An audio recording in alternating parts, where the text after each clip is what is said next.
Hello everyone, तर मी आज घेतले फौजींचं वार्डरोब आवरण्यासाठी.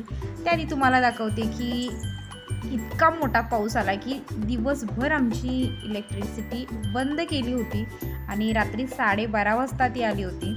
तर इतका मोठा हा पाऊस असा पडून गेला सगळा. त्यानंतर मी इथं हे बघा असे झाले होते सगळे हे कपडे. तर मी हे असेच ठेवले होते बरेच दिवस, पण फायनली मी हे करायला घेतलं आणि सगळे हे असे स्टोरेज बॉक्स होते ते मी सगळे काढून घेतले आणि त्यामध्ये सगळे कपडे काढून व्यवस्थित सगळे फोल्ड करून एका एका बॉक्समध्ये सगळे व्यवस्थित ठेवून घेतले. तर इथं मध्ये माझी चिक्कू माझ्या प्रत्येक कामात तुम्हाला दिसत असते लुडबुड करताना. आणि चिक्कू मला अशी प्रत्येक कामात तुम्हाला प्रत्येक व्हिडिओसुद्धा दिसली आहे की अशी लुडबुड करत असते. तर तिच्यासोबत मी खेळत खेळतसुद्धा हे कपडे माझे सगळे असे आवरून घेतले.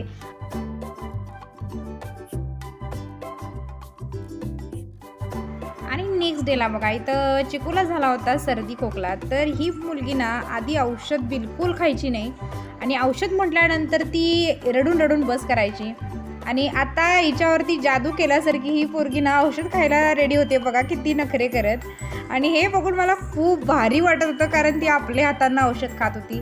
पण तिनं पुढं काय केलं बघा, तर औषध खाल्ली आणि खाल्ली थोडंसं थुंकूनसुद्धा टाकली आणि आपल्या पण हे कपड्याने एका पुसलीसुद्धा. तर लहान मुलं बघा आपण जे दिवसभर करत असतो ते सगळं शिकत असतात आणि म्हणजे मी क्लीन वगैरे करत असते ती बघत असते. आणि तर त्यानंतर आम्ही बघा इथं परीच्या बुक्सना सगळ्या कवर्स वगैरे घातल्या आणि रात्री 11 वाजेपर्यंत हे काम कंप्लीट केलं सगळं.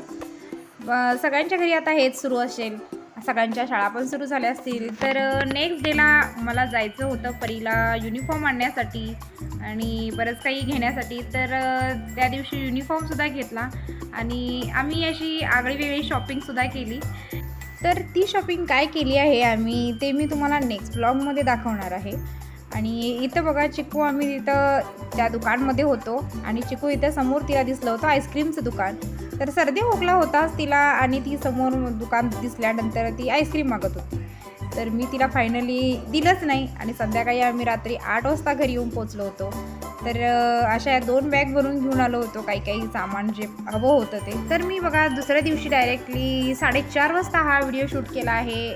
आलं होतं माझं ड्रेसिंग टेबल, गावावरून पप्पांनी पाठवलं होतं ते आणि मी गावीच घेतलं होतं ते. तर सकाळी लवकर आलं होतं आणि ते मी रिसीव केलं आणि इथं बघत असाल मी ते एका कोपऱ्यामध्ये बेडरूममध्ये लावून घेतलं आणि चिकूचे हे असे नखरे आता चालूच राहतील. बाकी व्हिडिओ कसा वाटला नक्की लाईक शेअर